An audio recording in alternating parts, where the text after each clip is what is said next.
श्रीयुतपदकमलं श्रीगुरुन् वैष्णवांश्च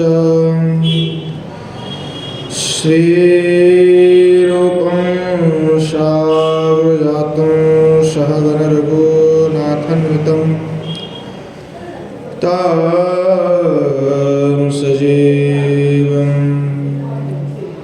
साद्वैतं सावधूतं परिजनसहितं श्रीकृष्णचैतन्यदेवं श्रीराधाकृष्णपादं सहगण ललिता श्री विशाखान्वितस्य तं गोपिका वृषरवे तनयान्तिकेशी सेवाधिकारिणि गुरो निजपादपद्मे दास्यं प्रदाय कुर्मां व्रजकाननश्री राधानृषे वनरसे सुखिनीं सुखवदे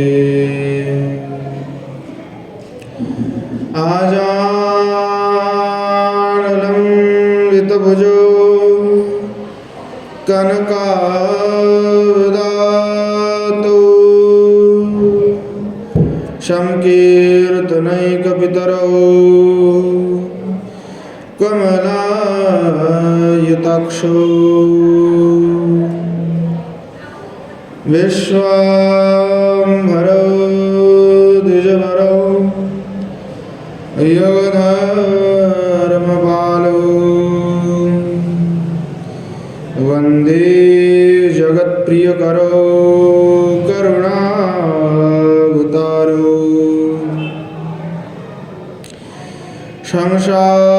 संसारदुःखजलधौ पतितस्य कामः क्रोधादिनक्रमकरैर्कबलीकृतस्य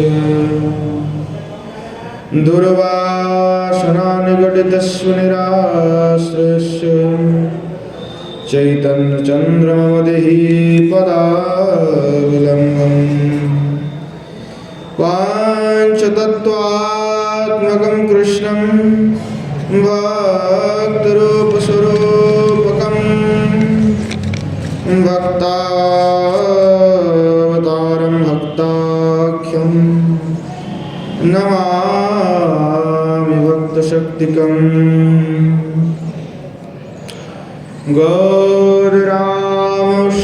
गौररामसमारम्भाम् ऐश्वर्याणां च मध्यमाम्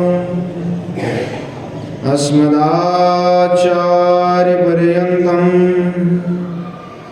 वन्दे गुरुपरम्पराम्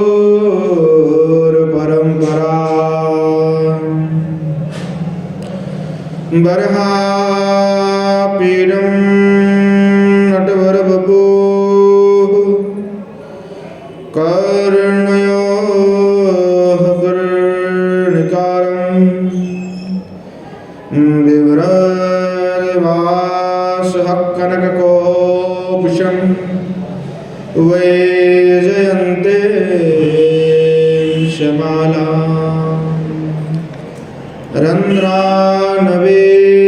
रन्ध्रानवीनरधरसुधया पूरयन् गोपवृन्दे वृन्दारण्यं स्वपदरमणं प्राविशद्गीतकीर्तिः अस्ति स्वस्तुरनेकरग्रविगलत् कल्पप्रसूनावृतं वस्तु प्रस्तुतवेदनादलहरी निर्वाणनिर्व्याकुलं स्रस्तनिबद्धनी विविलसत् गोपीसहस्रावृतं हस्तन्या स्तनतापवर्गमखिल द्वारं किशोराकृतिः राधा करावचितपल्लववल्लरी की राधा पदंकविलसन् मधुरस्थली की राधा यशमुखरमत्तखगावली की राधा विहार विपिने रमता मनो में विद्युल्लता विलसिता नुपमांग कांति वैदग्ध कारुण्य रसा प्लुतोपद्मनेत्रम् वृंदावन नवनिकुञ्जरसैकतृष्णां राधां विना किमपि ताप्तमहं न जाने। श्रीमद्भागवतं नौमि यस्यैवस्य प्रसादतो अज्ञातानपि जानाति ईश्वरवसर्वभगवान् की वृषारूढमुमाकान्तं सोममेष सदाशिवं हरिनामरसन्मत्तं नौमि गोपीश्वरहरम्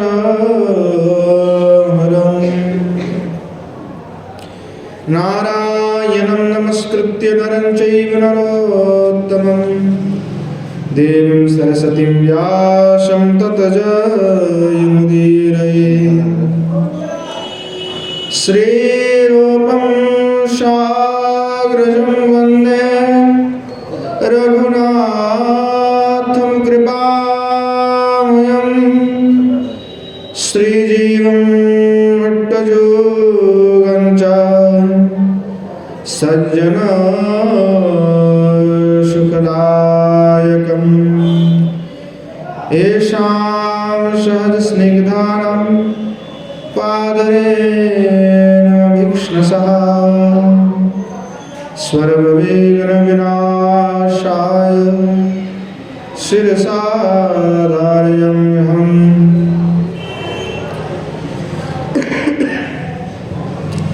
वृन्द्यायै तुलसीदेव्यै प्रियायै केशवस्य च कृष्णभक्तिप्रदे देवी सत्यवत्यै नमो नमः। वाञ्छकल्पतरुभ्यश्च कृपासिन्धुभ्यैव च पतितानां पावनेभ्यो वैष्णवेभ्यो नमो नमः। हरे कृष्ण कृष्ण कृष्ण हरे हरे हरे राम राम राम हरे हरे। श्रीमन्महाप्रभु की जय। श्री युगल सरकार की जय। श्री कुशल बिहारी भगवान की जय।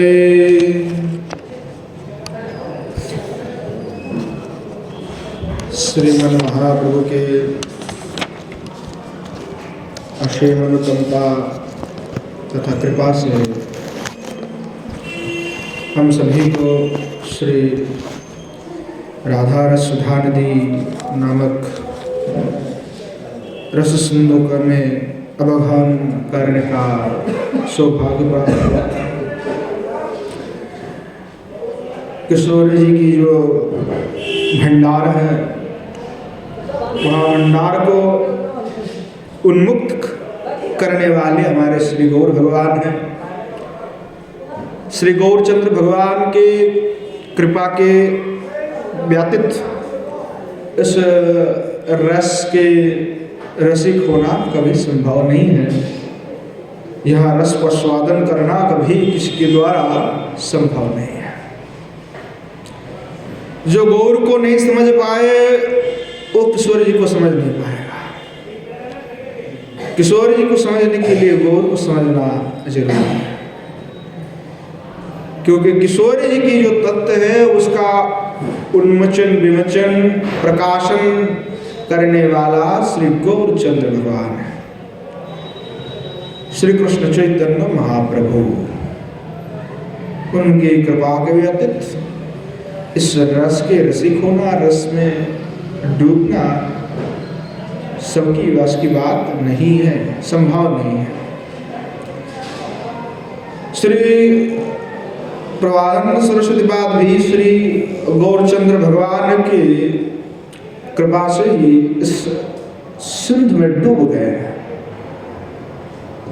श्री गौरचंद्र भगवान के ऊपर भी इन्होंने ग्रंथ लिखे हैं, चैतन्य चंद्रामृतम, श्री प्रवानंद सरस्वती पाद के और भी कुछ ग्रंथ हैं, अति अद्भुत वे ग्रंथ में श्री गौरचंद्र भगवान के जो है वर्णना की है। नवद्वीप धाम के महत्व के संबंध में भी नवद्वीप शतकम लिखे हैं। श्री गोस्वामी पाद यहाँ राधा रस में डूबते हुए किशोर जी की अपार महिमा करुणा की वर्णना कर रहे हैं, उनकी गुणावली की वर्णना कर रहे हैं कि अद्भुत गुण से विभूषित हमारे किशोर जी। तो हम पूर्व में आस्वादन कर रहे थे किशोर जी लावण्य सार रससार सुखैक सार कारुण्य सारो मधिर छवि रूप सारे वैदग्ध्य सार रथ के विलास सारे राधा विधिम मम मनो अखिल सार सारे। कि किशोर जी लावण्य सार है, रससार सुखई के सार अर्थात कृष्ण को भी सुख प्रदान करने वाली कारुण्य सार है, मधुर रूपच्छवि सार है, वैदग्ध सार रति के लिए विलास सार। ऐसे जो राधा है वैसे राधा में मेरा मन पूर्ण रूप से लग जाए, यही गोस्वामी पाद का प्रार्थना था कि मेरा मन श्री किशोर जी में लग जाए, और उसका उनका कोई भी प्रार्थना नहीं है। तो पूर्व में हमने 4 सार के आस्वादन किए थे,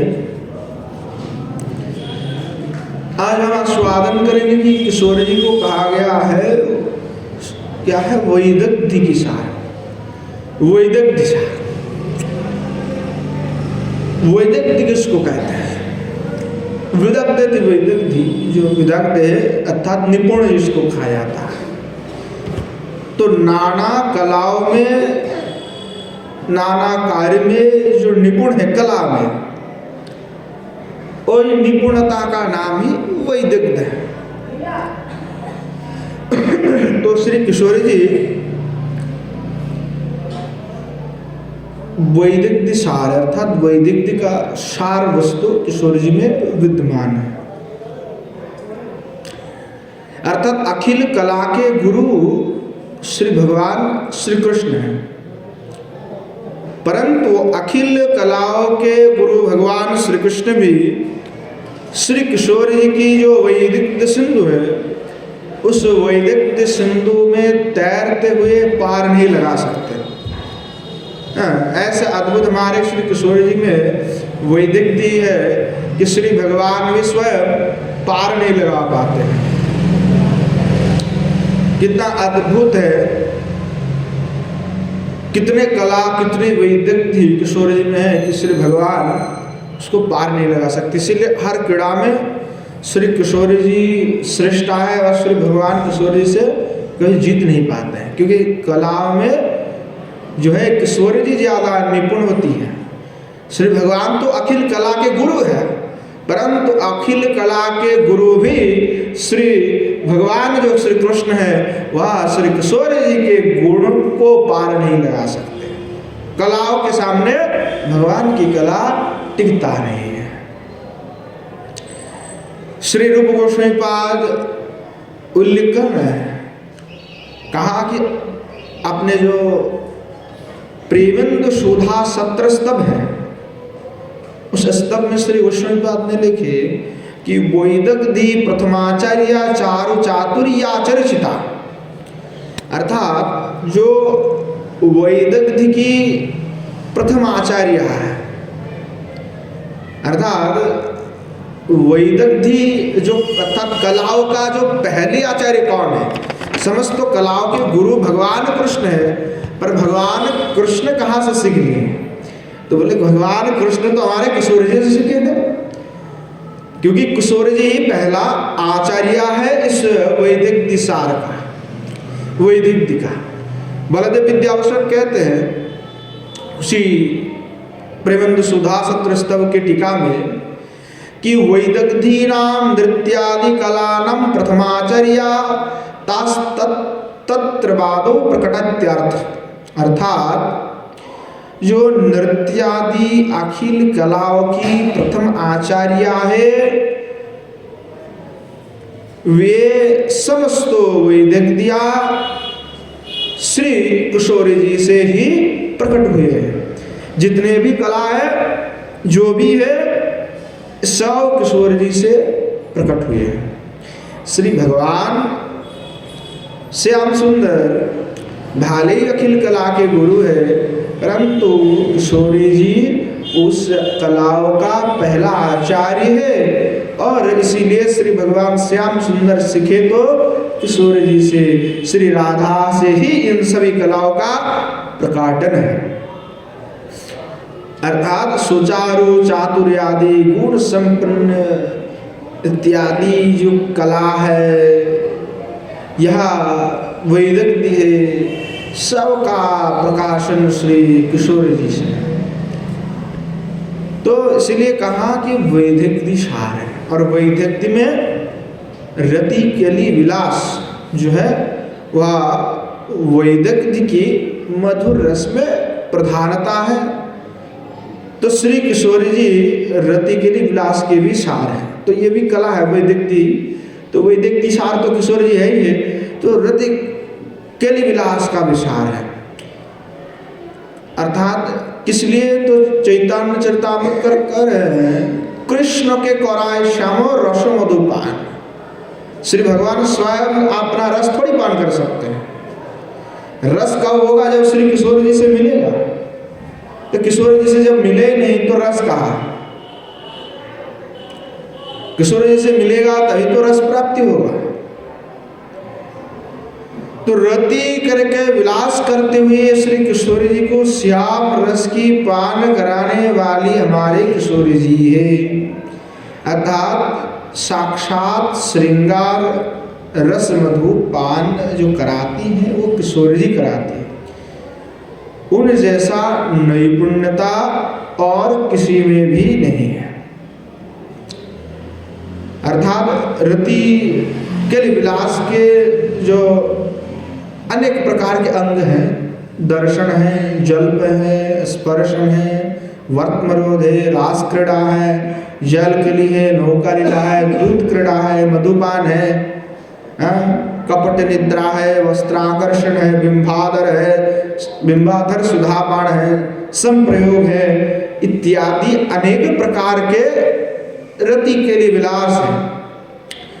तो इन विलास में अखिल कला विज्ञापति हमारे किशोर जी, इसलिए श्याम सुंदर उनके सामने टिक नहीं पाते। तो श्याम सुंदर को रस आस्वादन कराने वाले तो हमारे किशोर जी हैं। तो गोस्वामीपाद अंत में कहे कि राधा अखिल सार सारे, राधा अखिल सार सारे, कि अखिल सार गोविंद का भी सार जो है, तो अखिल सार तो गोविंद है, पर अखिल सार गोविंद के भी जो सार है वो श्री किशोर जी है। क्यों है? तो कहे प्राणस प्राणवत निखिल रूप पूर्ण लीला सौभाग्य संपद केलि भयादीनम सार संपदत्वात्। जैसे कि कहा जाता है कि प्राणों का प्राण, वैसे ही अखिल सार वस्तु अद्वय अखंड ज्ञान तत्व है गोविंद, जो रूप गुण लीला सौभाग्य रति के लिए आदि के सार संपद के रूप में अखिल सार है। और वही गोविंद के भी जो प्राण बने हुए हैं, अर्थात सार के तो सार वही हुए है ना, क्योंकि इतने कुछ गोविंद में रहने के बावजूद भी वह गोविंद स्वयं माधुर्य का आस्वादन नहीं कर सकते। और गोविंद का प्राण कहाँ टिका हुआ है? तो श्री किशोर जी में टिका हुआ है। इसीलिए अखिल सार के भी सार श्री गोविंद होने पर भी उन गोविंद का जो सार है वह श्री किशोर जी है। तो कहेंगे कृष्णेर विशुद्ध प्रेमे प्रेमेराको, कृष्णेर विशुद्ध प्रेम रत्नेर वाकोर, अनुपम गुणगान पूर्ण कलेवर, जाहर सौभाग्य गुण वांछे सत्य बाबा, जार ठाई कला विलास शिखे ब्रजोरामा। किशोर जी की जो है महिमा को वर्णन करते हुए चैतन्य चरितामृत में श्री कृष्णास कविराज गोस्वामी महाशय जो है उल्लेख कर रहे हैं कि कृष्णेर विशुद्ध प्रेम रत्नेर आकुर, श्री भगवान कृष्ण के विशुद्ध प्रेम की जो रत्न है, रत्न का आकर है, अनुपम गुणगण पूर्ण कलेवर, बोले अनुपम है वो, गुणगण है, पूर्ण कलेवर है। बोले कौन है? तो आगे कह रहे, बोले वही जो पूर्ण कलेवर है, जहार सौभाग्य गुण वांछ सत्यभामा, जो भगवान की पत्नी है सत्यभामा, प्रार्थना करते कि श्री किशोर जी के कुछ सौभाग्य गुण मुझे प्राप्त हो जाए, क्योंकि उनको ये सब प्राप्त नहीं है। सामर्था रति जो है वो तो ब्रज में है, सामर्थ्य रति तो ब्रज में है केवल, बाकी तो वे लोग सामर्थ्य नहीं है, तो इनमें ये नहीं आ सकता। तो सत्यमा वांछा करते कि कभी कभार मिल जाए कि हमें भी ऐसा सौभाग्य, तो नहीं मिलते। बोले जार ठाई कला विलास शिखे ब्रजोरामा, अर्थात ब्रज के जो भी गोपिकाएं हैं वे श्री किशोर जी से ही कला विलास सीखती हैं। जार सौंदर्य आदि गुण वांछे लक्ष्मी पार्वती, ये किशोर जी की ऐसी सौंदर्य है, ऐसी माधुरी कि लक्ष्मी पार्वती भी कहती है कि काश हमारी भी ऐसी सुंदरता हमें भी आ जाती, काश हमें भी ऐसे सौभाग्य प्राप्त हो जाती कि ऐसा हम सुंदर हुए उठते। पर लक्ष्मी जी को भी प्राप्त नहीं, क्योंकि उद्धव जी ने नायक श्रीयों को जो तुरंत कह करके कहा है कि लक्ष्मी आदि को भी, या तो किशोर जी की बात छोड़ो कि गोपियों की जैसी भाग्य भी लक्ष्मी आदि को प्राप्त नहीं हो सकता। हाँ, तो इसलिए किशोर जी का तो सवाल ही नहीं उठना कि किशोर जी जैसे रूप को प्राप्त कर ले या उनके जैसा माधुरीवती हो जाए, ऐसा कभी संभव नहीं है। पर ये मानते हैं, वांछा करते हैं कि ऐसा मिल जाते तो काश हमें भी मिल जाते, प्रार्थना करने में क्या है। तो क्या जार पतिव्रता धर्मो वांछे अरुंधति, जो पतिव्रताओं में अरुंधति के नाम मुखिया भी है, तो कहा कि उनकी पतिव्रता धर्म को वांछा करते कि किशोर जी की ऐसे पतिव्रता है, ऐसे पतिव्रता का शाम हो पाते हैं। जार साल गुणगणेर कृष्ण नापन पार, कृष्ण भी जिनकी गुणगान के समुद्रों का पार नहीं लगा सकते, कृष्ण भी वहां पे फेल है। किशोर जी ऐसी गुणगण की समुद्र है जहां श्री भगवान भी पार नहीं लगा पाते, ऐसे हमारे किशोर जी हैं। तार गुण गुणी में क्या मन जीव सार, इसीलिए कहे कि ऐसा जिनकी गुण है, जीव साधारण जीव कैसे श्री राधा के श्री किशोर जी की गुण को ढूंढ पाएगा, कैसे उनकी में कितने गुण है, उस गुण को कभी गिन कैसे सकता है जीव, साधारण जीव। इसीलिए यह बात है कि श्री महाप्रभु आने से पूर्व में श्री किशोर जी के बारे में उतना प्रचार नहीं रहा, क्योंकि साधारण जीव उनकी गुणगण को समझ नहीं सकता, गिन नहीं सकता, चार है। इसलिए श्री किशोरी जी में जो गुण है, श्री राधा में जो गुण है, वो तो आपने मंजरी किंकरी ही जानती है कि किशोर जी में कौन से गुण हैं, किशोर जी में कौन से कला है, किशोर जी कितने माधुरी होती है, ये पहले कोई नहीं जान सका। जो निकुंज में प्रवेश है, जिनका निकुंज में सेवा प्राप्ति हुए, वही जानते हैं कि किशोर जी कैसे अद्भुत है। इसीलिए रूप सनातन आदि जो भी गोस्वामी है, ये सब निकुंज के हैं, किशोर जी के आपने हैं सब। भगवान कई बार अवतीर्ण होते हैं तो अपनी पार्षद को लेकर के आते हैं, पर किशोर जी की पार्षद जो है, किशोर जी की किंकरिया के नहीं आते हैं। तो भगवान विष्णु आ जाते, नारायण स्वरूप आ जाते, प्रद्युम्न भी अवतीर्ण होते हैं, तो भाई वो अपने अपने पार्षद लेकर के आते हैं। पर इस बार देखो अलग अलग बार पार्षद लेके आते हैं, तो अलग अलग स्वरूप में जो जिनके पार्षद लेके आते हैं वो उन्हीं का गुणगान करते हैं, है ना। जो संप्रदाय है दिखाया जाए तो जो संप्रदाय में जो जो आचार्य उत्तीर्ण हुए हैं, वो तत्त जो है जिन उपासक है उन्हीं की गुणगान किए हैं।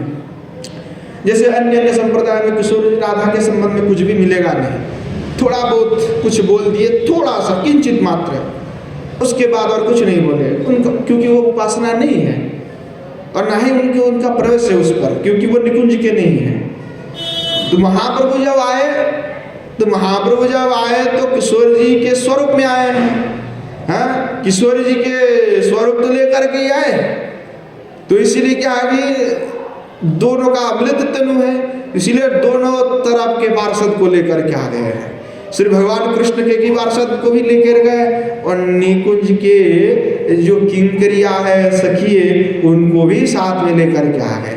और इसीलिए गौड़ी में दिखाया जाए कि केवल राधा तत्व ही भरे पड़े हुए हैं, उससे पहले कहीं कुछ नहीं मिलता है। अधिकतर बहुत कम निम्बार्क संप्रदाय में मिलते हैं, पर वो थोड़ा सा उनमें भी उतना व्यापक रूप से नहीं है, क्योंकि प्राचीन संप्रदाय है, अनेक आचार्य हुए, ग्रंथादि विलुप्त हो गए हैं, बाद में गौड़ी संप्रदाय तो अंतिम में है, इसलिए उनका ग्रंथा भी मिल जाता है सब कुछ बाकी। तो यहाँ सब किंकरिया मंजरिया है, इसलिए यह सब कुछ लिख पाए, प्रकाश कर दिए है। निम्बार्क संप्रदाय में भी वही है, वहाँ पे भी किशोर की किंकरिया सखिया है, इसलिए वहाँ पे भी प्रकाश हुए हैं। और बाकी दूसरे जो संप्रदाय में वहाँ पे उतना प्रकाशमान नहीं है, बहुत न्यून है। तो ये क्या है कि किशोरी जी के ही पार्षद हैं, अर्थात किंकरिया सखिया जो आए हैं वही आकर के यहाँ श्री राधा तत्व का प्रकाशन किए। इसीलिए इससे पूर्व में तद्गौरांग महाप्रभु आने से पूर्व में इतने श्री राधा तत्व किशोर जी के बारे में इतना प्रचार, इतना प्रकाश नहीं थे, क्योंकि साधारण जीव हो करके उस किशोर जी की जो तत्व है, गुण है, उसको कोई बता ही नहीं सकता। जहाँ साक्षात भगवान श्री कृष्ण ही पार नहीं लगा सकते, तो साधारण जीव की क्या बात है। तो इसीलिए श्री गोस्वामीपाद कहते हैं ऐसे अद्भुत परम तत्व है जो पहले जीव जानता नहीं था, श्री गौरांग महाप्रभु ने ही दिया है जीव को। तो बोले उसी राधा विधि मम मन अस्तु, वही श्री राधा नामक जो अखिल गुणनिधि परम वस्तु है, उसी में मेरा चित्त पूर्ण रूप से रम जाए, मेरा चित्त जो है पूर्ण रूप से श्री किशोर जी में रम जाए। ऐसे कह करके श्री गोस्वामीपाद जो है प्रार्थना कर रहे हैं, श्री किशोरी जीव की जय। तो ऐसे हमारे किशोर जी समस्त गुण का सार है, जहाँ श्री भगवान भी उस गुण का पार नहीं लगा पाते। तो श्री गोस्वामीपाद साधक वेश में ही श्री किशोरी जी की किशोरी जी को जो है अखिल सार वस्तु के रूप में कहा है, अनुमान किए हैं। अनुमान क्या है? साक्षात उनका अनुभव है, क्योंकि किंकरिया है, साक्षात अनुभव है। तो कहने लगे कि देखो कि ये जो गोस्वामीपाद जो लिख रहा है, अर्थात भजन में रसे हुए, भजन रस में डूबे हुए हैं, और भजन रस में डूबे हुए इसीलिए श्री राधा महिमा का व्याख्यान कर रहे हैं। और ऐसा है कि आकांक्षा इनकी निवृत्ति नहीं हो रहा है, लग रहा है कि और भी वर्णना करते जाओ, और भी वर्णना करते जाओ।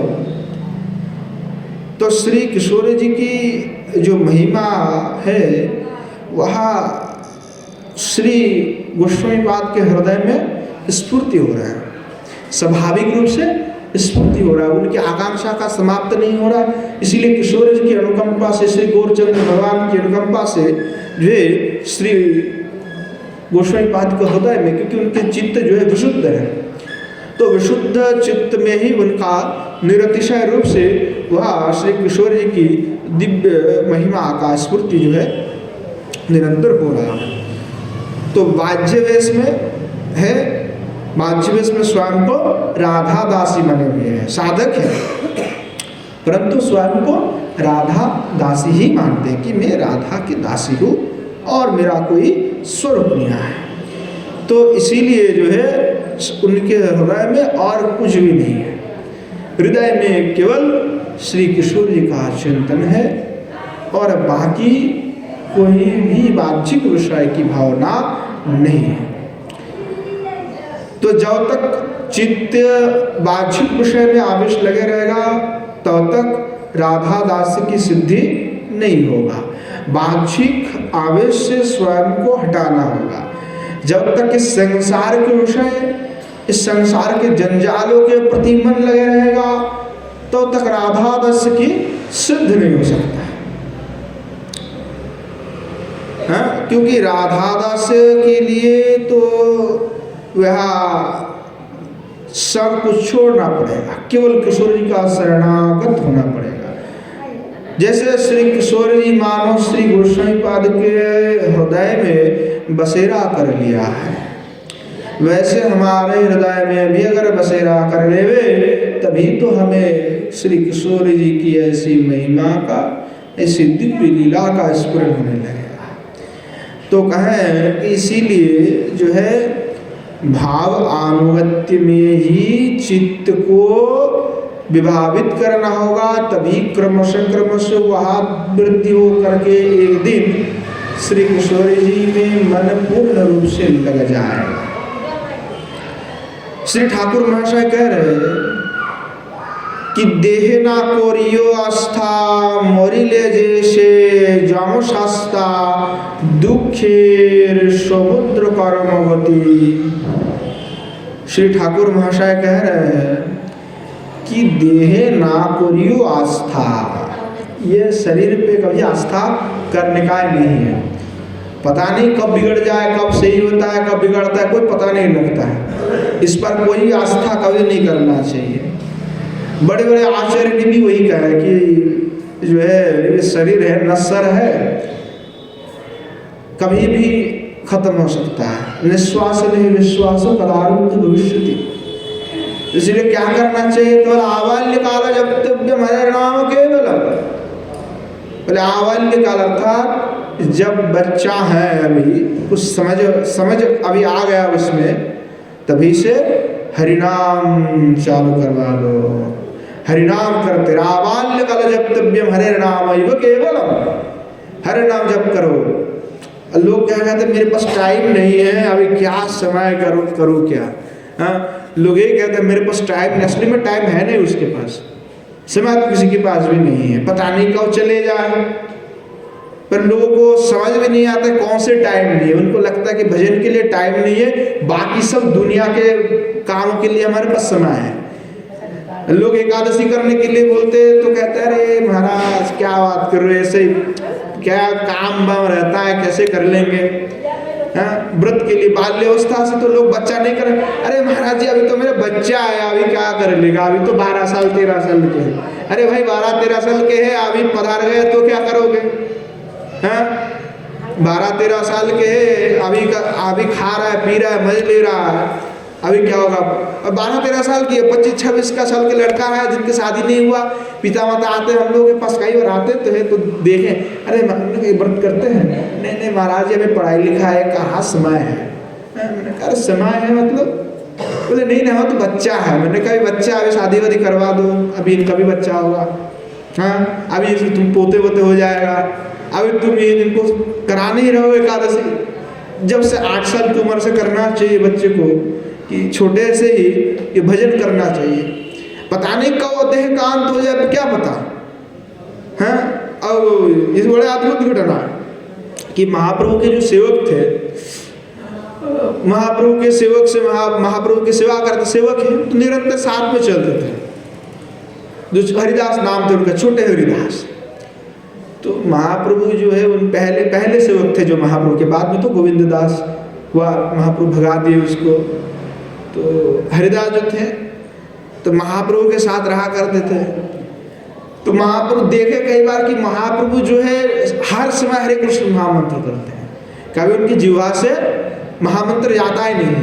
क्योंकि तुंडे तांडवनी वितुनते तुंडावली बलोध है कि वो जैसे नदी में ऐसे ढेउ चलता है, वैसे निरंतर उनकी जीवा में ऐसे हरे कृष्ण महामंत्र चलते रहते थे।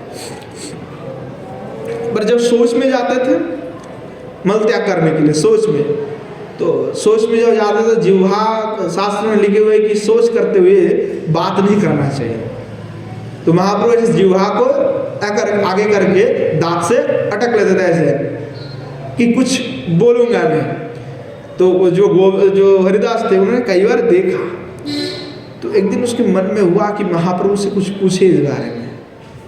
तो महाप्रभु से उन्होंने पूछा कि महाप्रभु मुझे प्रभु एक प्रश्न पूछना है, आप अगर अभय देते हैं तो मैं प्रश्न पूछूंगा। महाप्रभु ने बोला बताओ क्या है। तो बोले कि प्रभु आप जो सोच करने के लिए जाते हैं, मैं देखा हो कि आप जिह्वा को जो है दांत से बंद कर लेते हैं और कुछ बोलते नहीं है। पर मेरा यह प्रश्न है कि अगर इस समय में हमारा आपका प्राण निकल जाए तो क्या गति होगा? अगर इस समय में आपका प्राण निकल जाए तो क्या गति होगा? तो श्रीमद् महाप्रभु एकदम हतभम्बित हो गए, मतलब विस्मित हो गए, चौकित एकदम चौंक गए कि क्या बात कर रहा है, गजब की बात कहा। महाप्रभु ने उसको आलिंगन करते हुए कहा, अरे तू तो मेरा गुरु है, आज पूरे मेरा ज्ञान चक्षु कोई भी वचन कर दिया, आज तू मेरा गुरु है।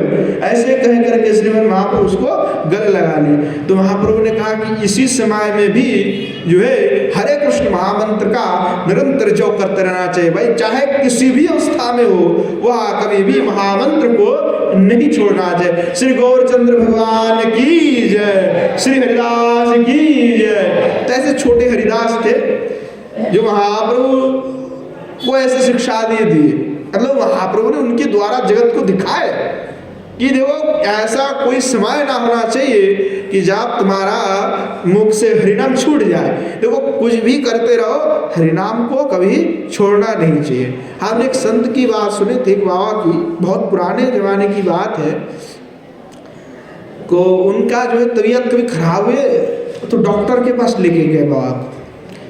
तो डॉक्टर वही जो स्टेथोस्कोप होता है, जो देख छाती में देख करके देखते कान में कि धड़क रहा है कि नहीं रहा है दिल। तो बाबा तो ऐसे ही अज्ञान होकर के पड़े हुए मूर्छित, पर वो जब लगाए तो ध्वनि आ रहा है, हरिनाम की ध्वनि आ रहा है। वो डॉक्टर तो वही चकित हो गए कि क्या महात्मा है, अभी देह में आवेश में नहीं है फिर भी हरिनाम चल रहा है।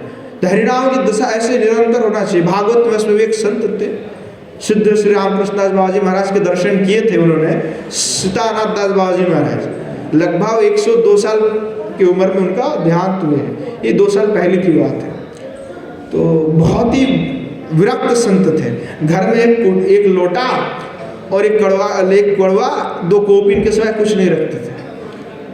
और वृद्ध हो गए तो माधोपुरी नहीं जा पाते थे, पर माधोपुरी में जो आते थे वही पाते थे। हमने दर्शन किए हैं, संग भी किए हैं, बड़ा अद्भुत। हमने उनको आस्वादन भी कराया, हमें कुछ उपदेश भी मिला उनसे। तो हमने उनका दर्शन किए कि जब उनका देहांत हुए थे तो हरिनाम की मुद्रा में, हरिनाम एकदम ऐसे कर रहे हैं, हरिनाम ऐसे मुद्रा रखते हुए उनका शरीर का अंत हुआ। एकदम साक्षात मैंने प्रमाण देखा हुआ कि हरिनाम करते हुए महात्मा चले जाते हैं एकदम मुद्रा में। तो ऐसे अद्भुत संत होते हैं जो हरिनाम करते करते आओ ना ऐसे चले जाते हैं, क्योंकि वो इसीलिए करना पड़ेगा क्योंकि जब अंतिम समय आएगा तो हमारा मन तो दूसरे विषय में लगे रहेगा। अब मरते मरते लोग क्या सोचता है, लोग मर रहा है, बेटा करके कहते कि भाई थोड़ा मिठाई खिला दो, राजभोग है, पिताजी से थोड़ा जमीन की पेपर में सिग्नेचर भी तो करा लो, हाँ। तो ये सब होता है, ये सब होता है। तो क्या है कि हरिनाम कब करेगा व्यक्ति, उस समय कान पे बोलने पर भी कोई फायदा नहीं होता है, वो बोलने पर भी उसको समझ नहीं आता है, और जो आसपास में रहते उनको तो कोई समझ नहीं है, तो उसी समय आकर के उल्टा सीधा दुनिया भर की झोल कहने लगते हैं। और वो मरते समय लोगों को जो है पिछले जो है कर्म है उसका याद आता है बहुत। जब देह छोड़ने वाले होते हैं तो जो किए हैं, कुछ गलत किए हैं, तो उस पर जो है उनका अनुताप होता है, फिर याद आ जाता है सब कुछ। तो उसमें भगवान नाम नहीं हो पाता, तो कान पे जोर से फूक फूक करके देने पर भी आदमी का उस पर ध्यान नहीं जाता है। जब मरने वाला कोई होता है, उसके तो प्राण निकल रहे, सामने यमदूत बैठा हुआ है, ऐसे वो क्या सोचेगा, उसको तो आ रहा है कि हमने ये कर्म किए थे, इसी का सजा मिल रहा है अभी। और लोग क्या करते, बेटा पुत्र रहे, पिताजी मर रहा है, थोड़ा राजभोग खिला दो, हैं, कुछ जमीन की पेपर में सिग्नेचर करवा लो, यही सब होता है, यही संसार है। इसीलिए कहा कि देखो निश्वास का कोई विश्वास नहीं, हम जी रहे हैं, कोई इतने हम जितने देर बात कर रहे हैं इतने में हजारों संख्या में बच्चा पैदा हो गया, और उनमें से कई बच्चा मर भी गया, क्योंकि हर सेकंड में पूरा दुनिया में कई हजारों की संख्या में बच्चा पैदा होता है, उससे भी ज़्यादा कई हजार संख्या में बच्चे पैदा हो रहा है, लोग मर भी रहे हैं, इतने देर में कोई नहीं मर गया।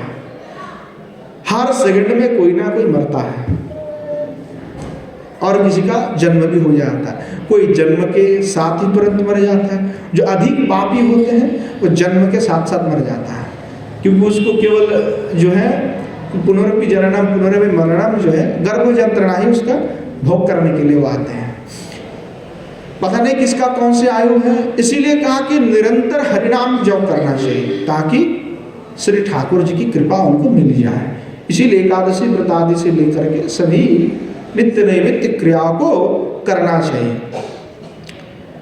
तो यहाँ श्री ठाकुर महाशय कह रहे कि देह ना कोई भी आस्था, इस देह पर कभी भरोसा नहीं करना चाहिए। अभी अच्छा है तो 2 मिनट बाद पता नहीं क्या हो जाए, बीमारी का कोई ठीक नहीं, अंत नहीं है। आज परिक्रमा लगा रहे हैं, हो सकता है कि कल ऐसी समस्या हो जाए परिक्रमा ही नहीं लगा सके, होता है ऐसे। हाँ, आज व्रत कर रहा है, इसका कुछ हो गया गड़बड़, नहीं कर पाए, तो जब तक स्वास्थ्य है तब तक तो पूर्ण रूप से करो। तो कहा उस पर आस्था ना करो, बोले मोरीले से जौम शास्ता, बोले देखो मर जाओगे तो जवराज जी लेके जाएगा, उधर लेकर के क्या करेगा, तो कढ़ाई रखे हुए बड़े बड़े निरंतर फूट रहे हैं, डालेंगे और उठाएंगे, बोलेंगे हाँ दुनिया भर के चर्चा में लग रहे हो, कभी हरिनाम नहीं किए हैं। यमराज के जो चीले चामुंडा है वो ऐसे जो जलती हुई कढ़ाई में तेल जो फूट रहे हैं उसमें डालेंगे और कहेंगे दुनिया भर पर चर्चा में समय कटाते गए व्यर्थ, कभी हरिनाम नहीं किए, तो तुम्हारे लिए तो यही सजा है। कर्ण में जो है वो फूटते हुए जो तेल है ना वो डाल देंगे कान में कि भाई आप मजा आ रहा है, पर चर्चा सुनोगे, पर निंदा सुनोगे, ये यमराज की सजा है। क्योंकि तुम दूसरे कर्म में, दूसरे व्यर्थ की कार्य में समय जो नष्ट कर रहे हो, वो कोई काम करने, उसके बदले में तो केवल यमराज की सजा मिलने वाले हैं। इसीलिए समस्त कर्मों को परित्याग करते हुए, कर्म का परित्याग यानी व्यर्थ आलाप को बंद करते हुए केवल श्री किशोर जी का, श्री ठाकुर जी का ही नाम लेना चाहिए। तो कह रहे कि दुखेर समुद्र कर्म गति, ये जो समुद्र की गति है, दुखेर समुद्र, ये कर्म का गति क्या है कि दुख का समुद्र, ये दुख का समुद्र है, इसमें तो दुख ही मिलता है, इसमें कोई सुख थोड़े है, ये दुख का तो समुद्र है। तो इसीलिए श्री गोस्वामीपाद कह रहे हैं और आचार्य भी कहते हैं कि ये सब कुछ जो हम देख रहे हैं हमारे लिए यहाँ परिस्थिति है, संसार भजन के अंतराल में, अर्थात हमारे भजन के लिए विघ्न है, अवरोध है। जितना संबंध हम जोड़ते जाते हैं उतना ही विघ्न बढ़ते जाते हैं। संबंध जितना तोड़ते जाते हैं उतना ही हमारे जो है भजन की रास्ता साफ हो जाता है। संबंध जुड़े रहेगा जितना, उतना हम बस बंधन में पड़ गए। जितना रास्ता साफ है, जैसे हम घर वाले हम छोड़ के आए बहुत बचपन में, हम एक अभी मर भी जाएंगे तो हमें कोई फर्क नहीं पड़ता, पीछे कोई रोने वाला नहीं है। आश्रम में रह करके हमने बड़े हुए हैं, गुरुकुल में रहे, अभी संत के पास रहे हैं, अभी संत के स्थान पर रहते हैं, हमारे पीछे आगे कोई है नहीं। तो हम ये नहीं चिंता करते कि बैंक में 10 लाख रुपया रख करके जाएंगे, हम कोई बात नहीं, चलो संत की सेवा करो, खूब संत की सेवा करो, ठाकुर जी की सेवा करो, वृंदावन की सेवा करो, धाम की सेवा करो, गो सेवा करो। मैं क्या लेके जाना है? कुछ लेके तो आए नहीं थे। और ऐसा नहीं कि घर वाले से कुछ उठा करके ले गए, घर के धन की बांट रहे हैं, कोई संबंध तो है नहीं। तो क्या है कि हमारे लिए जो संबंध है, जो धन है, ये सब विषय जो है भजन के लिए सबसे बड़े बाधा है। इस पर कभी आसक्ति नहीं होना। श्रीमद् महाप्रभु क्या कह रघुनाथ दास गोस्वामी पद को कि यथाशक्ति जो विषय को भूंजो परंतु अनासक्त होकर के। पर अनासक्त होने का तात्पर्य लोग कहते नहीं नहीं हमारे पास आ रहे हैं हम तो भोग कर लेंगे, हम तो अनासक्त, ऐसा नहीं है। ग्रहण नहीं करने का, जितने में आपको चले जाए उतना लेने का, उसके बाद नहीं लेना कि संग्रह करके रख लो और मैं कहूँ मेरा तो इस पर कोई आसक्ति नहीं है, तो ऐसा नहीं होता है। ये तो फिर हो गया कि धूर्तता। तो ये सब अपराध हैं और ये सब हमारे लिए विघ्न है, और ये जो अपराध है ये प्रबल है। इसीलिए हम जैसे जो जीव जो है निरंतर केवल जो है देह और दैहिक आदि विषय के अभिमान में ही मत रहते हैं। हम जैसे जीवों का यही है कि हम अभिमानी हैं, इसीलिए हम लोगों में ये नहीं आता कि हम राधा के दासी हैं। हमारे हृदय में पूर्ण रूप से ये भावना नहीं आती कि हम श्री ठाकुर जी के दास हैं। हम कृष्ण पर सहसा विश्वास अथवा भरोसा नहीं करते हैं। अगर विश्वास और भरोसा करते हैं तो हम कुछ उनके भजन छोड़ करके कुछ दूसरे विषय अथवा दूसरे किसी की कार्य के लिए प्रयत्न नहीं करते, चुपचाप बैठे रहते हैं, स्वयं देखते कि क्या होता कि नहीं होता, और हम नहीं कर पा रहे हैं। इसका तात्पर्य क्या है कि हमारे हृदय में उस प्रकार की तीव्र तृष्णा, तीव्र उत्कंठा हमारे हृदय में नहीं है। पर इसी के कारण हमारे मन में ऐसी भावना नहीं आ रहा कि हम श्री किशोर जी के दासी हैं। ऐसी जो भावना है वो पूर्ण रूप से हम हृदय से स्वीकार नहीं कर पा रहे हैं। जो तक स्वीकार नहीं करेंगे तो तक होगा नहीं। इसीलिए हमारे हृदय में रस नहीं है, खाली है। हमारे हृदय पे रस नहीं है, वो खाली भरे पड़े हुए हैं। श्री गोस्वामी पाद और भी कहते हैं कि हे किशोर जी कृपा करो, कृपा करो कि जीवने मौरणे गोती राधा कृष्ण प्राणपति दोहारो पीरिति रस सुखे जुगल संगति जरा मोर प्राणो गले हरा यही कथा रहु मोर मुखे। प्रेम भक्ति चंद्रिका, प्रेम भक्ति चंद्रिका के बारे में जो है क्या कहे। अनेकों संत महात्मा के जीवन में हमने आस्वादन किए। कई बार ऐसा लोगों ने प्रश्न किए कि हमें भक्ति कैसे प्राप्ति हो, भक्ति कैसे प्राप्ति हो। तो पहले तो गोस्वामीवाद कहे अथवा संत महात्मा ने कहा कि काम करो, प्रेम भक्ति पाने के लिए जो है सर्वस्व त्याग करके वृंदावन में आ जाओ। तो कई लोग कहते महाराज ऐसा तो संभव नहीं है, घर में बीवी है, बच्चा है, सब कुछ, कैसे हम छोड़ के आ जाए, कैसे फिर भक्ति प्राप्ति होगा। तो कई बार आचार्य ने कहा, उस समय पुराने जमाने की बात है, उसमें 2 पैसा में प्रेम भक्ति चंद्रिका मिलता था। 2 पैसा में, 1 रुपया भी नहीं है। जैसे 1 रुपया में कितना होता है, 100 पैसा में 1 रुपया, 16 आना जिसको कहते हैं ना, 25 पैसा उसका भी कर लो, 2 पैसा बस। पहले आता था 5 पैसा भी आता था, 2 पैसा भी आता था, तो जो है बोले 2 पैसा में आता था प्रेम भक्ति चंद्रिका। तो संत महात्मा कहते थे, कई महात्मा सिद्ध महात्मा के जीवन में हमने अध्ययन किया, से जो झाड़ू मंडल में सिद्ध बाबा है, कालीदह में सिद्ध बाबा है, फिर सिद्ध चैतन्य दास बाबा नित्य जो है नवद्वीप की, और भी बड़े बड़े संत महात्मा, उनके पास कई बार ये प्रश्न आए हैं। तो कहा कि एक काम करो, 2 पैसा है, 2 पैसा से प्रेम भक्ति चंद्रिका पढ़ लो, लेकर के पढ़ना आरंभ कर दो, उससे तुम्हें प्रेम भक्ति मिल जाएगा। तो प्रेम भक्ति चंद्रिका ऐसा है कि वो प्रेम भक्ति का चंद्रिका है, प्रेम और भक्ति उसमें निहित है। जैसे चंद्रमा में क्या रहता है, चंद्रमा में वो ज्योति है, उस ग्रंथ में प्रेम और भक्ति के ऐसा संबंध में, अगर उसको कोई पढ़ेगा और उसको दिल से लगा लेगा, मानना चालू करेगा उसको, तो उसको प्रेम भक्ति मिल जाएगा। इसीलिए उसका नाम प्रेम भक्ति चंद्रिका है। कई संत महात्मा ने ये बात कही है कि प्रेम भक्ति चंद्रिका को हृदय से पढ़ो। तो प्रेम भक्ति चंद्रिका में ठाकुर नरोत्तम दास महाशय, नरोत्तम दास ठाकुर महाशय जो है श्रीमद् महाप्रभु के जो प्रेम है संपत्ति, उन्होंने ही लाभ किया। ठाकुर महाशय कह रहे, जीवने मौरने गोती राधा कृष्ण प्राणपति, हमारे लिए तो कोई दूसरा पति है, कोई पत्नी है, राधा कृष्ण प्राणपति, राधा कृष्ण ही हमारे लिए प्राणपति है, दोनों जुगल सरकार हमारे प्राणपति है। और हम कहेंगे नहीं वो हमारे थोड़े पति है, ये तो हमारे पति ये है, हमारे पत्नी ये है, हम तो इनके बिना जीवित नहीं रहेंगे, हैं?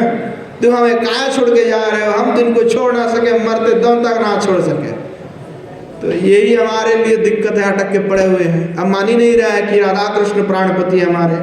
हम कह रहे नहीं, ये संसार के जो पति है पत्नी हमारे लिए जीवन है, मोहब्बत हो गया, इश्क हो गया, किससे हो गया, ये लौकिक संसार से, भौतिक संसार से लोग प्यार करते हैं। कहते हैं इस जगत में, सनातन गोस्वामी बात कहते हैं कि जगत में कभी कोई प्रेम कर ही नहीं सकता, क्योंकि जगत में प्रेम होता ही नहीं है। तो बोले तो फिर क्या होता है, बोले लोग सरासर झूठ बोलते हैं, हाँ लोग सरासर झूठ बोलते हैं। कोई लड़का लड़की प्यार करेगा तो कहेगा कि मैं तुम्हारी बिना मर जाऊंगा, मैं समस्या किसका है, बोले मैं तुम्हारे बिना मर जाऊंगा। मरेगा कौन भाई, मैं, अर्थात इसका तात्पर्य कि मैं तुम्हारे भोग ये बिना ही मर जाऊंगा, इसीलिए तुम कृपा करो तो कि मैं तुम्हारा भोग कर सकूं। और वो सामने वाला समझते हैं कि अरे क्या प्रेम करते, गजब का, कह रहा है कि हमारे बिना मर जाएगा। भाई तुम मर तो जाओ, अभी देखो दूसरा आ जाएगा, दूसरा भी जाएगा तो तीसरा भी आएगा। संसार तो ऐसे ही चलता है, कोई किसी के लिए नहीं रुकते। यहाँ जो मरता है चले जाता है, उसके लिए 2 दिन शोक पालन करके फिर सब शांत हो जाता है, फिर आपने में मत हो जाते हैं। ये तब तक है कि कोई मर गया, खाना थोड़ी खाना बंद कर देगा, कोई मर जाता है तो खाना बंद कर देता है। 1 दिन 2 दिन पहले कोई पिता मर जाता है तो थोड़ा दुखी होते हैं, दुखी होने के बाद कहते हैं ठीक है कोई बात नहीं, इतना दुख है तो वही सिद्ध चावला खिलाया जाता है कि नमक मिर्च मसाला मत खाओ, ऐसे सात्विक आहार 13 दिन। उसके बाद तो फिर जम के खाना चालू, सब भूल जाते क्या है, सब खत्म। तो ऐसा ही हमारा संसार, या कोई याद नहीं रखने वाला। ये 2 दिन का शोक है, शोक मनाते हैं फिर चले जाते हैं, फिर अपना आनंद में जीते हैं। तो इसलिए क्या अपेक्षा है यहाँ से, किसके लिए अपेक्षा कर रहे हो, किसके लिए अपेक्षा है, किसके लिए नहीं सोच रहे हो, किसके लिए यह हृदय में नहीं भाव ले पा रहे हो कि राधा कृष्ण ही प्राणपति है। और राधा कृष्ण प्राणपति तो हमेशा तुम्हारे पति रहने वाले, तुम्हारे साथ ही रहेगा, पर ये पति ये पत्नी रहने वाले नहीं है, वो तो कुछ क्षण भर के लिए मात्र है। और अस्थाई, अस्थाई प्लास्टिक एक पता नहीं कब खराब हो जाए, अस्थाई है। तो कहेंगे जीवने मरणे गोती राधा कृष्ण प्राणपति, दोहार प्रीति रस सुखे, जुगल संगति जरा मोर प्राण गले हरा, यही कथा रहु मोर मुखे। कि उनके जो विलास है, प्रीति रस है, उस रस में ही मैं डूब जा। जुगल संगति जरा मोर प्राण गले हरा यही कथा रहु मोर के। जुगल के साथ में जो लोग रहते हैं वही तो हमारे जो है प्राण, हमारे गले का हार तो वही लोग हैं। हम तो दूसरे नकली सोने की आभूषण पहन करके समझ रहे हैं कि बहुत बड़े हार हैं। लोग एक दूसरे से टक्कर देने में लगे हुए हैं कि किसके पास कितना धन है, किसके पास कितना अलंकार है, क्या अलंकार से धन से सुख मिल जाता है। जिसके पास जितना अधिक धन है उसका बड़ा टेंशन ज़्यादा है। हम तो भिखारी हैं, फकीर हैं, हमें कोई टेंशन नहीं, आराम से सोते हैं, आज नींद आ जाता है, कोई चिंता नहीं, कोई मरने वाले कोई ये नहीं कि कौन लेगा। हम ये सोचते हैं कि हमारे पास जो सामान है मरने के बाद ये लोग लड़ाई करेगा कि शास्त्री जी के क्या सामान है हम लेंगे। हम चिंता करते अरे कुछ नहीं है तो मर गया तो गया, कोई बात नहीं। और जिसके पास धन है वो पूरा दिन भर उसका दिमाग में खोपड़ी में और भी गर्म रहता है, सोच नहीं पाता है कुछ, कैसे धन क्या क्या हो रहा है, इसी के चिंतन में लगे रहते हैं। भगवत चिंतन से दूर हो जाते हैं, भगवत चिंतन नहीं कर पाते, इसीलिए सब विघ्न है। हमारे लिए तो सबसे बड़ा विघ्न ही है। तो क्या है कि देखो यहाँ हमारे लिए तो अलंकार आदि सभी हमारे लिए धन है, इसीलिए हम अलंकार आदि से सुशोभित होकर के देखते हैं, करीब बड़ा लग रहा है सुंदर गजब का। लोग टक्कर देते हैं कि हाँ इसने 10,000 की चेन पहना है तो हमें 10,000 से ना हो, हमें 20,000 का चाहिए। वो वाला डायमंड पहने छोटे वाले तो हमें तो बड़ा वाला डायमंड पहनना है फिर, हाँ, क्योंकि हमें उससे ज़्यादा दिखाना है प्रभाव कि हमारे पास तो ज़्यादा धन है। मरने के बाद के साथ में ले जाएगा, पता नहीं लगता है कि साथ में ले जाएगा, लगता है इतनी इसमें घुसे हुए, इतनी माया का प्रभाव है, प्रवाल जीव फंसे हुए, उसको पता ही नहीं लग रहा है कि ये सब व्यर्थ है, हैं? अभी मर जाऊंगा तो खत्म सब, क्या हमने कर लिया जीवन में, क्या लेकर के जाने वाला, ये सब तो कुछ नहीं जाने वाला हमारे साथ में, फिर भी नहीं समझते। जुगल संगति जारा मोर प्राण गले हरा सदा यही कथा रहो मोर के। बोले यार जुगल सरकार की जो साथ जिनका संगति है वही तो हमारे लिए प्राण है, वही हमारे आभूषण है। और यही बात हमारे हृदय में रहे कि युगल सरकार को छोड़ करके हमारे पास और कुछ भी प्राणपति नहीं है, हमारे पास सबसे बड़ा धन जो है यही है। तो गोसाई बात की जो महिमा है बड़े अद्भुत है, गोसाई बात की जो स्फुरण है वो बड़े अद्भुत है।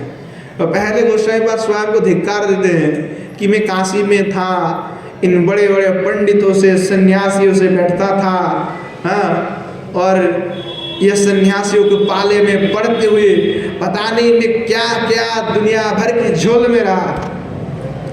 अब मुझे कृपा हो गया गौरचंद्र भगवान की कि मुझे धाम वृंदावन मिल गया और इस राधा रस में मैं स्नात हो रहा हूँ, डूब रहा हूँ। डूबने का जो सुविधा मिला, जो सुयोग प्राप्ति हुआ वो तो श्री गौरचंद्र भगवान की कृपा से हुआ। तो इनकी जो है रस में डूब गया, इसलिए बाह्यिक कोई बात नहीं कर रहे हैं, बाह्यिक बात नहीं है। गोसाई बात फिर जो है श्री किशोर जी की महिमा को वर्णना करते हुए कहने लगे, चिंतामणि प्रणमतां ब्रजनागरीणां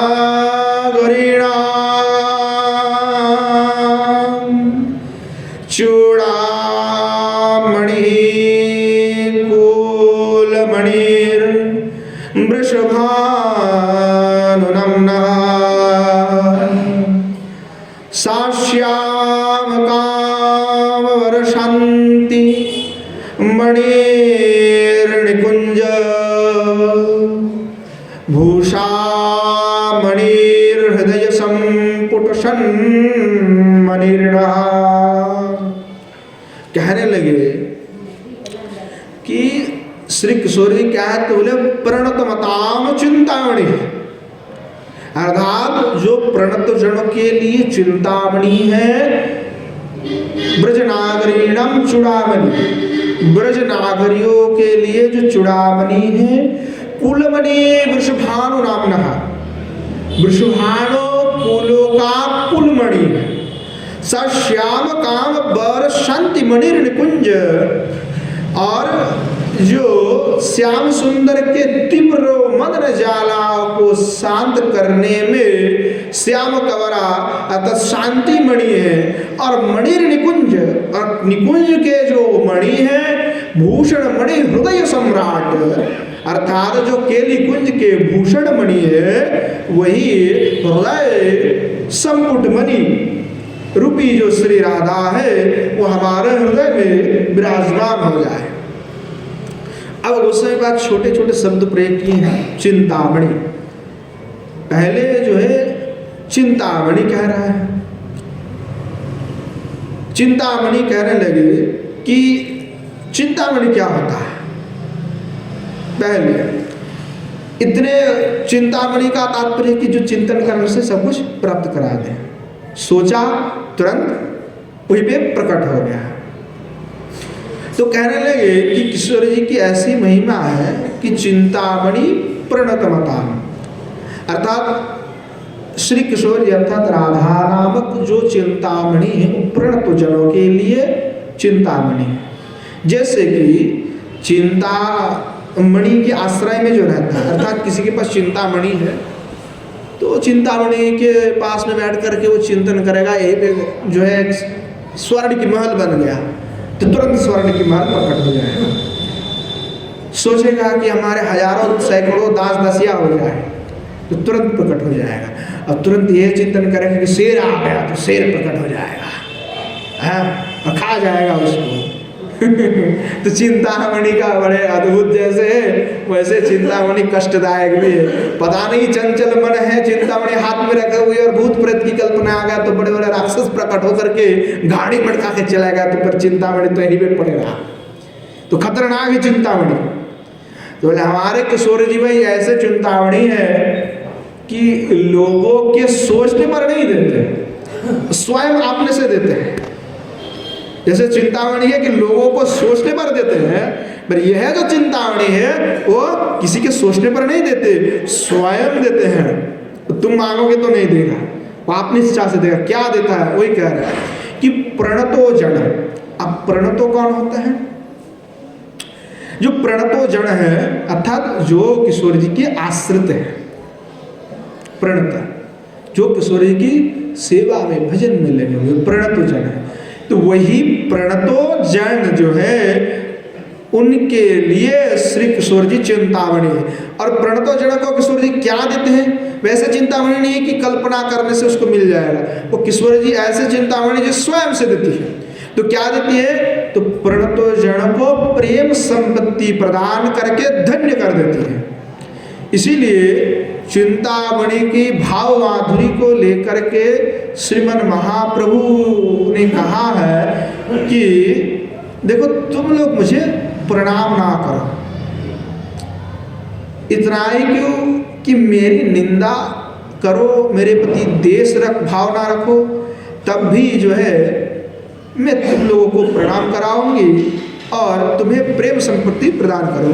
तो यह कैसा चिंतामणि है कि केवल प्रेम संपत्ति देगा, बाकी तुम विषय मांगोगे तो नहीं देने वाला, कहेंगे भाग यहाँ से, सब नहीं मिलने वाले, ऐसे की चिंतामणि है। तो महाप्रभु क्या कहा? महाप्रभु कहे कि मोरे नाम मानिले सब लोके हवे नाश, यही लागी कृपात्र प्रभु कोरिला सन्यास। तो महाप्रभु सन्यास को ले कई लोगों का जो है कहना है कि महाप्रभु क्यों सन्यास लिए, क्योंकि जो सन्यास लेने के लिए तो आए नहीं थे, प्रेम भक्ति प्रचार के लिए आए हैं। तो अंत में जाकर के 10 नामी संप्रदाय से ही क्यों सन्यास लिए हैं? बोले नहीं, महाप्रभु तो बड़े अद्भुत चरित्र है उनका। कहा कि जीव का उद्धार करने के लिए आया है तो 10 नामी वालों को ही क्यों छोड़ के जाए, क्योंकि सब घोर अद्वैतवादी हैं और इसमें फंसे रह रहा है, क्योंकि यही सबसे बड़े तार्किक होते हैं। अद्वैतवादी की जो तर्क है उसके सामने इसीलिए कहा गया मायावाद। मायावाद क्यों है? कि माया साक्षण है, ऐसे शास्त्र की खेल में शब्द की जाल में घुमा के रखे हुए हैं कि तुम भगवत प्राप्ति उनके मार्ग से कर ही नहीं सकते। एक में कभी तुम्हारा निष्ठा होगा ही नहीं। दूसरे जो है उन लोगों को भी कृपा करने के लिए श्रीमद महाप्रभु ने ये कांड किए हैं। बोले मोर ना मानिले सब लोगों हवे नाश। हमको नहीं मानेगा तो सारे लोग जो है नाश हो जाएगा, इसीलिए मैंने संन्यास ले लिया ताकि कम से कम ये जो सब पंडित है, सब दशनामी वाले हैं, कम से कम मेरे को ये तो मानेगा कि हमारे परंपरा के सन्यासी है, इसलिए प्रणाम करेगा। ये प्रणाम करेगा तो प्रणाम करने से ही इनको कृपा मिल जाएगा। बोले सन्यासी बुद्धे मोरे करिबे नमस्कार तथापि खंडिबे दुखो पाइबे निस्तार। महाप्रभु क्या कहा कि अरे मैं सन्यास ले लूंगा तो ये जितने भी सन्यासी लोग दशनामी परंपरा आदि के अद्वैतवादी मायावादी सब कहेंगे कि हाँ ये महाप्रभु की हमारे हैं। कई लोग कहते भी हैं, हमने कई बार सुने, वो कहते हैं कि देखो हमारे महाप्रभु तो हमारे हैं, हमारे संप्रदाय के। हमने कहा हाँ आपके ही तो है, तो महाप्रभु ने जो कहा करो, प्रणाम करो, दंडवत करो, तब थोड़ा सा संकुचित हो जाते, क्योंकि कर नहीं पाते, क्योंकि महाप्रभु तो कृष्ण शब्द कृष्ण को ही परम ब्रह्म मानते, और ये तो पंच उपासना करते, पंचदेव की तो मानते नहीं है। महाप्रभु कहते नहीं कोई पंचदेव हम नहीं मानते, हम तो केवल एक कृष्ण को ही मानते कि कृष्ण ही परम ब्रह्म है, कृष्ण ही परम ब्रह्म है। तो इसलिए युगल सरकार की उपासना करो, राधा ही परम तत्व है उनका उपासना करो, हम तो किसी देवता की पूजा आदि में नहीं लगेंगे। महाप्रभु तो सीधी यज्ञ को मना करते, यज्ञ हरिनाम को यज्ञ कहा महाप्रभु। कलियुग में द्रव्य की इतनी अभाव है, विशुद्धता की, तो यह यज्ञ आदि संभव नहीं है। यज्ञ आदि होने के लिए मीमांसा शास्त्र में लिखा गया है कि यज्ञ आदि कर जब किया जाता है तो यज्ञ आदि के लिए जो नियम लिखे हुए, जो वस्तु लिखे हुए, तद नियम तद वस्तु 100 में 100% होना चाहिए, तभी फल मिलेगा। अगर नहीं हो रहा तो फल नहीं मिलेगा। मीमांसा का बात है, तो लोग कहीं जुगाड़बाजी से काम नहीं चलेगा। यहाँ पे हरिनाम करते हुए तो कोई कुछ नहीं है, ऐसे ही करते रहो, कोई दिक्कत नहीं, हरिनाम यज्ञ में सब फल मिलने वाले हैं। परंतु देव उपासना आदि मीमांसा में वो तत्त वस्तु वही करना पड़ेगा। अगर बोला है कि चीनी, तो गुड़ से काम नहीं चलेगा, चीनी ही देना पड़ेगा। अगर उसमें लिखा हुआ है कि लकड़ी, इसका लकड़ी, तो वही लकड़ी देना पड़ेगा, दूसरे लकड़ी से काम नहीं चलेगा। तो मीमांसा में सूक्ष्म से सूक्ष्म जो है क्रिया आवश्यक है, वो करना पड़ेगा। तो महाप्रभु कहा कि भाई ये संभव ही नहीं है। तो एक संत थे गोवर्धन में, बहुत पुरानी बात है, मेरे साथ कभी बातचीत होता था। महंत महात्मा है, ज्योतिपुरा में रहते, अभी भी उनका बहुत उम्र हो गए, कम से कम 96 साल उनका उम्र है। तो कह रहे थे कि मैं तो माधुकरी करके प्रसाद पाता हूँ, तो मैं हर कार्तिक व्रत में करता हूँ। तो एक बार कहे कि कार्तिक व्रत में वही ब्रजवासी उससे भेंट हुआ, तो कहे बाबा हम घी बनाते हैं, तो घी का सेवा कर देंगे। तो महात्मा ने बोला ठीक है, कोई बात नहीं, हम जाएंगे। सच बता रहे थे कि क्या परिस्थिति है वर्तमान। तो बोले महाराज जी कभी हमारे गृह में पधारिए। तो ठीक है, कोई बात नहीं। तो पधारने के लिए महाराज जी एक दिन चले गए उनके गृह में। तो जब गृह में गए तो वो था नहीं, तो उनके बच्चा थे, तो वो घर में घी बनाते, घी बना करके बेचते, सप्लाई देते। तो कढ़ाई में कुछ रखा हुआ था, इधर कढ़ाई में कुछ रखा हुआ है। तो बच्चा है, तो महाराज जी पूछिए क्या है ये? तो बोले महाराज जी चर्बी है। अब बच्चा तो झूठ बोलता नहीं है, वो बोल दिए ऐसे ही अचानक। बोले महाराज जी चर्बी है, तो क्या करते हैं? बोले इसको घी में मिला करके बेचते हैं, है ना। तो महाराज जी कुछ बोले नहीं, फिर वहाँ से चले आए। तो बाद में जो आए तो बोले नहीं तुम्हारे घी हमको जरूरत नहीं है। तो ऐसा है कि मिलावट बहुत होते हैं बाहर, जो है ये सब सामान में, द्रव्य में बहुत ही मिलावट होते हैं, तो शुद्ध आदि नहीं मिल पाते हैं। ये वास्तव घटना बोल रहा हो कि अभी की बात है, ऐसा नहीं कि कोई पुरानी बात ज़्यादा हो रहा है। तो ऐसे मेल मिलाप तो चल रहा है। तो यज्ञ आदि करने के लिए विशुद्धता नहीं रहे, पर वैसे जो वस्तु होता था वैसे वस्तु अब नहीं विराजमान है, इसलिए कृत्रिम उत्पाद से वो सब संभव नहीं है। इसलिए श्रीमद् महाप्रभु पहले कह दिए, इसलिए हरिनाम ही एकमात्र सार है, बाकी सब कुछ यहाँ पे नाश होने वाले हैं। पृथ्वी धीरे धीरे सब कुछ अपने अंदर समेट लेगा, वनस्पति औषधि जो भी है, धीरे धीरे पृथ्वी जो है अपने अंदर सब लेते जाएगा। जैसे पृथ्वी महाराज जी के समय हुआ था, पहले पृथ्वी ने सब अपने अंदर लिए थे, फिर भगवान आए, फिर पृथ्वी को दोहन करके फिर पुनः सब कुछ निकाले। तो ऐसे पृथ्वी पुनः अभी सब ले लेंगे। अभी जो ओरिजिनल था वो सब ले रहे हैं धीरे धीरे, अभी हाइब्रिड ही तो मिल रहा है, हाइब्रिड ही मिल रहा है। तो ये विशुद्ध नहीं माना जाता। वर्ण संकर जैसे होते हैं ऐसे ही माना जाता है। तो ये सब द्रव्य आदि से नहीं होता। इसीलिए महाप्रभु ने भविष्य काल के लिए बता दिए कि देखो घोर कली है, इसमें हरिनाम ही एकमात्र सार है, बाकी दूसरे जो भी है वो अभाव के कारण वो संभव नहीं। और ये शुद्धांत कहाँ पे है? वायु पुराण में सतानंद संवाद है।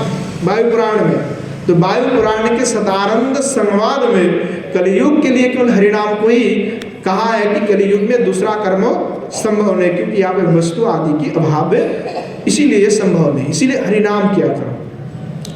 तो महाप्रभु भले सन्यासी बने पर कहा क्या कि हरिनाम करो, हरिनाम के सिवाय और कुछ नहीं, निरंतर वही लगे रहते महाप्रभु। और महाप्रभु के दो स्वरूप हैं। दो स्वरूप क्या है कि एक आंतर है, एक वाचिक है। आंतर में गोपी भाव है, वाचिक में भक्तों के साथ में श्रीमन महाप्रभु हरिनाम संकीर्तन करते हैं। अंतरंगो भक्त सहित करे रसास्वादन, अंतरंगो भक्त के साथ में महाप्रभु रसास्वादन करते हैं। बहिरंगे करे प्रभु हरिनाम संकीर्तन, और बहिरंग स्वाभाविक जो लोग हैं सभी के लिए हरिनाम करते साथ में संकीर्तन। तो हरिनाम संकीर्तन सबके लिए है। तो महाप्रभु कहे कि अगर कोई भी मुझे प्रणाम भी करेगा सन्यासी समझ करके, तो उसके ऊपर भी कृपा बरस जाएगा। तो इसीलिए प्रभानंद से सरस्वती पाद से लेकर के अनेकों सन्यासी जो है श्रीमन महाप्रभु के श्री सानिध्य में आए और बाद में सभी भक्त बन गए। श्री गौरचंद्र भगवान की जय। तो हमारे श्रीमन महाप्रभु ऐसे जो है सभी को प्रेम प्रदान किए, जीव जगत जीव को उद्धार के लिए इतनी सरल कर दिए, फिर भी लोग नहीं ले रहा है, फिर भी लोगों का इसमें रुचि नहीं है। क्योंकि लोगों को लगता है कि जैसे अगर कोई कहेगा कि महाराज जी ये समस्या है, मुझे क्या करना चाहिए, तो लोग कहेगा हरे कृष्ण महामंत्र करो सही हो जाएगा। उसको विश्वास नहीं होने वाला, क्योंकि 2 अक्षर के हरे कृष्ण महामंत्र को कोई विश्वास नहीं होने वाला। लोगों का विश्वास नहीं टिके हुए हैं, और जब तक विश्वास नहीं होते तब तक वह सिद्ध नहीं देगा, फल नहीं देने वाले। उसमें नामाभास हो जाएगा, थोड़ा बहुत नामाभास तो होगा। और नामाभास भी कुछ प्रकार के हैं, एक प्रतिबिंबित नामाभास है, एक स्वबिंबित नामाभास होते हैं। जैसे अजामिल के उद्धार के लिए जब अजामिल ने नारायण शब्द कहा, तो अजामिल नारायण शब्द की महात्म्य नहीं जानते थे, अथवा नारायण शब्द की महिमा, नारायण शब्द लेना चाहिए ऐसा उसका ज्ञान नहीं था। अजामिल के संबंध में कहा गया है भागवत में कि हरिनाम चाहे कोई व्यक्ति किसी भी प्रकार से ले ले, उसका कल्याण हो जाता है, नामाभास हो जाता है। परंतु माधुरी कादम्बिनी में श्री विश्वनाथ चक्रवर्ती पाद ने उल्लेख किए हैं कि उसी टीका में वही प्रसंग को लेकर के कि जो जानता है कि हरिनाम का महत्व, जो जानते हैं कि हरिनाम को कभी भी ऐसे उल्टा सीधा करके नहीं करना चाहिए, जो जानते हैं, जान करके अगर वैसे करेगा, विकृत करेगा, तो वो प्रतिबिंबित नामाभास है जो महाअपराध है, नाम अपराध में गिनी जाती है। तो इसीलिए विकृत स्वर अथवा विकृत रूप से जो हरिनाम करते हैं, जैसे आजकल आधुनिक जिस प्रकार से हो गया, तो आधुनिकीकरण जो है उस प्रकार के कीर्तन को प्रतिबिंबित नामाभास से कहा जाता है, वो अपराधजनक है। जो हरिनाम है वो हृदय से होना चाहिए, श्रद्धा वृत्ति के साथ होना चाहिए, केवल बाह्यिक आनंद के लिए हरिनाम नहीं है, वो आत्यंतिक आनंद के लिए, आभ्यंतरीण आनंद के लिए है। वो सामूहिक जैसे बाहर पार्टी वार्टी होता है तो गाना बजा रहे, नाच रहे लोग, बस हो गया, वैसे अगर कर रहे तो वो प्रतिबिंबित हो जाता है। विश्वनाथ चक्रवर्ती पाद इस पर बहुत ही सिद्धांत दिए हैं। इसीलिए हृदय से श्रद्धावृत्ति के साथ में शांत चित्त में हरिनाम करना चाहिए, तब हरिनाम प्रेम फल प्रदान कर देता है। तो श्रीमन महाप्रभु जो है इस प्रकार से जगत जीव को हरिनाम दिए हैं, पर फिर भी जगत के जीव को विश्वास नहीं हरिनाम पर, बहुत ही कम विश्वास है। वो क्योंकि 2 अक्षर के हैं इसलिए लोग समझते क्या रे क्या है इसमें रखा है। अब लोगों को ज़्यादा तामझाम करा दोगे, इतना बड़ा खर्चा होगा, सोने के घट लगेंगे, हाँ इतना हवन होगा, तो लोगों को लगेगा बढ़िया काम कुछ हो रहा है महाराज जी। अरे जो काम हम हरे कृष्ण महामंत्र से करवा देते उसके लिए तुम इतने तामझाम करो कि लोगों को दिखाना है, इसमें लोगों को बड़ा रुचि आता है कि इसमें काम होगा।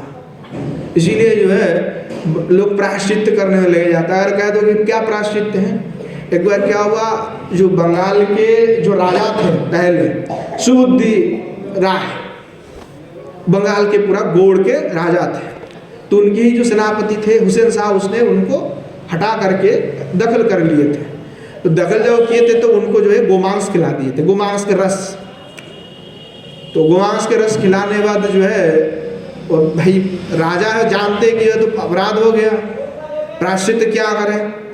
तो दार दार में भटक रहे थे कि भाई हमें, कोई पंडितों से पूछ रहे थे कि बताओ हमें क्या प्रायश्चित्त करें, क्या प्रायश्चित्त करें। तो कई पंडित कहते कि आपने कान में गर्म पिघलती हुई जो शीशा है उसको डाल लो, हाँ ये अनेक प्रकार के जो बता रहे थे।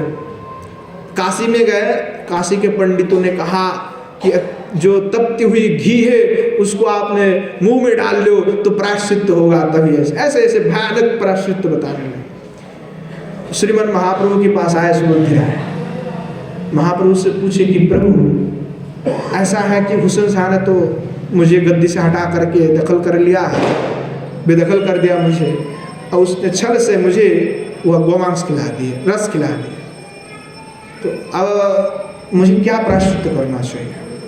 तो महाप्रभु ने क्या विधान दिए, बोले सीधी जाओ, निर्बंध होकर के हरिनाम संकीर्तन करो, इससे तुम्हारा सब कुछ नाश हो जाएगा और कुछ नहीं रहेगा। उसके बाद से सुबुद्धि राय को और कभी दिखा नहीं गया, निर्बंध होकर के कहीं भजन में लग गए और हरिनाम संकीर्तन किए। कितने सहज और कितने आसान उपाय महाप्रभु ने कह दिए। और निष्ठा है, उनका निष्ठा हो गया कि इतने हरिनाम संकीर्तन में ही हो जाएगा, निष्ठा है, विश्वास है, इसलिए हो गया, नाम से बड़ा और कुछ नहीं। तो महाप्रभु ने हरिनाम देने के लिए आया कि हरिनाम करते करते जो सुधरेगा तब प्रेम प्राप्ति के लिए वो लायक होगा। जब प्रेम प्राप्ति के लिए लायक होगा तो महाप्रभु कृपा करके प्रेम भी दे देंगे, क्योंकि चिंतामणि का कार्य प्रेम ही प्रदान है। तो श्री गौरचंद्र भगवान प्रणत जन की, जो प्रणत जनों के लिए ये श्री किशोर जी की भंडार की जो करुणा है, उस करुणा को ऐसे ही सब में बांट दी, करुणा बांट है। तो ये क्या है कि चिंतामणि के बारे में सोचते सोचते ही भगवान जो है कृपा कर देते। चिंतामणि क्या है, यहाँ पे हरिनाम ही चिंतामणि इसके स्वरूप में है। हरिनाम क्या है, तो चिंतामणि हरिनाम, हरिनाम जो कोई करता है उसको प्रेम संपत्ति मिल ही जाता है, तो हरिनाम चिंतामणि। तो किशोर जी को कहा कि चिंतामणि है, किशोर जी भी चिंतामणि है। तो किशोर जी के बारे में कौन सोचता है, श्री श्याम सुंदर सोचते हैं। प्रणत जन के लिए चिंतामणि है, और वही चिंतामणि का चिंतन स्वयं श्री श्याम सुंदर भगवान भी निरंतर कर रहे हैं, और इसीलिए उनको रस की प्राप्ति है, क्योंकि श्री भगवान को तो वह चिंतामणि रस प्राप्ति करा देते हैं।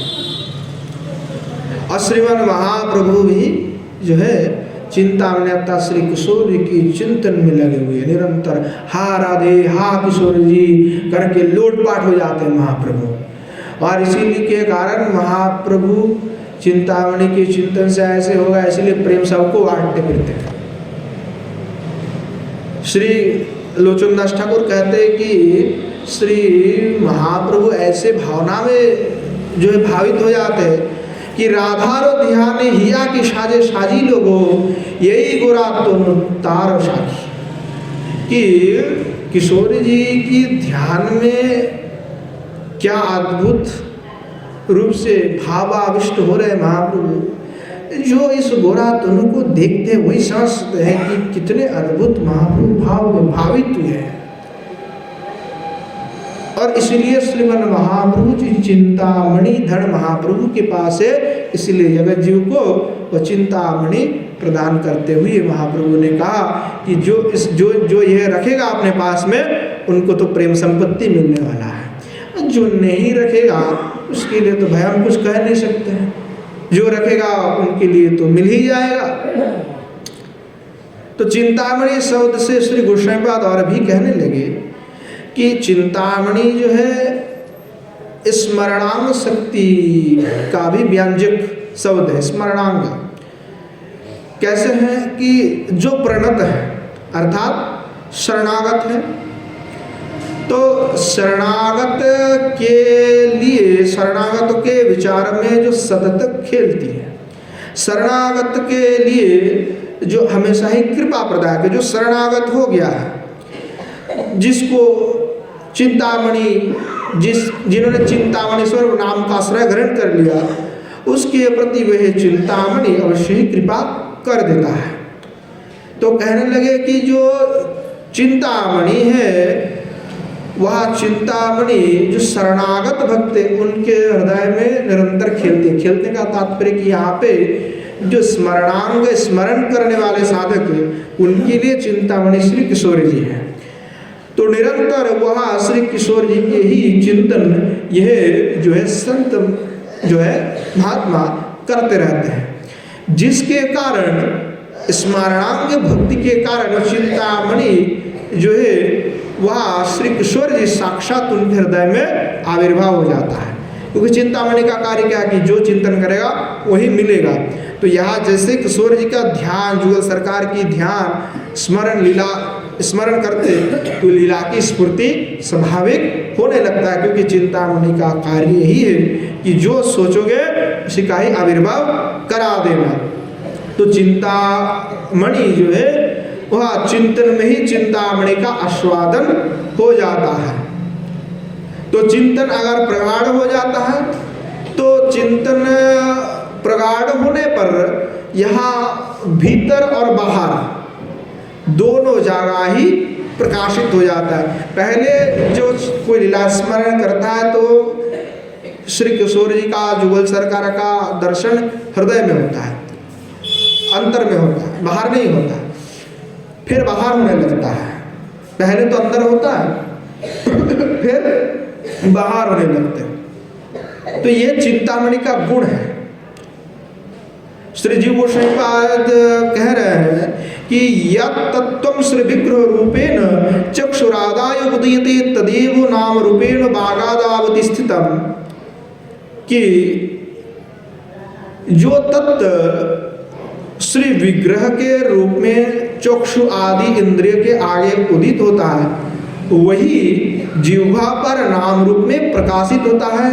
इसी प्रकार साधक जो यह चिंतामणि का चिंतन करते हैं तो वह भद्र भी होता है और बाहर भी साक्षात स्वरूप में उनका दर्शन हो जाता है। इसीलिए कहा ये सर्व इंद्रिय से तब जो है वह चिंतामणि का आस्वादन करने लगते साधक, वो इंद्रिय से सर्वस्थ इंद्रिय से वो आस्वादन करने लगते हैं। तो किशोर जी हमारे यहाँ पे चिंतामणि है, और चिंतामणि ऐसा है कि चिंतन करने पर उन्हें वही जो चिंतन करेगा उनको मिलेगा। पर यहाँ किशोर जी की जो चिंतामणि है वो प्रेम संपत्ति को ही प्रदान करते हैं, बाकी विषय को प्रदान वे नहीं करते। इसीलिए श्री गौरचंद्र भगवान जो कहे कि जो चिंतामणि स्वरूप हरिनाम को आश्रय लेते हैं उनकी प्रेम संपत्ति, उनको भगवत प्राप्ति हो ही जाता है। क्योंकि नाम का मुख्य फल क्या है? प्रेम प्रदान है, और बाकी सब क्या है? आनुषंगिक फल है।